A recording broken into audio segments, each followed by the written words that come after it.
welcome back to my channel. I hope you guys are all doing very beautiful and very well.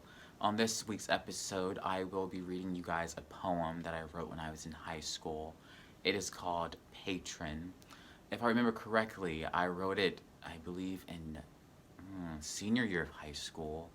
I wrote it because at the time I was experiencing those like negative thoughts in my head that were basically telling me that I wasn't good enough to graduate and I wasn't good enough to hang out with the more popular kids at the time, and I just wasn't good enough to do anything, it seems. And I wrote it then, and sometimes I look back on this poem whenever I feel down or small, or I feel like I'm not good enough to do anything. I remember I used to call it Patron, that little thought that was in my head, because it was always there.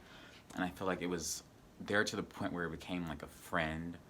I mean, looking back, it's not a friend, but, you know, it was basically a friend at the time.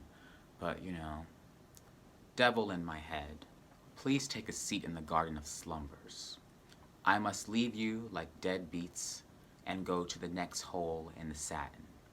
I must not grow how tulips do in pipes and hear sad jazz only when one is being martyred.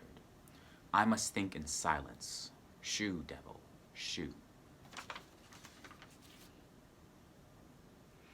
So that's the poem, and to be honest, I've always wondered if anyone else felt like there were times in their life where like they couldn't do something because of that little thought that's in their head.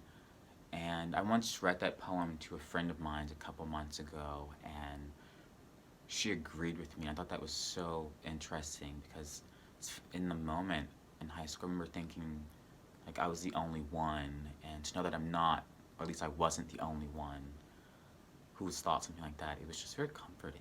So I wonder if you guys think the same thing, and if you do, please leave a comment. Don't forget to subscribe, and thank you for watching.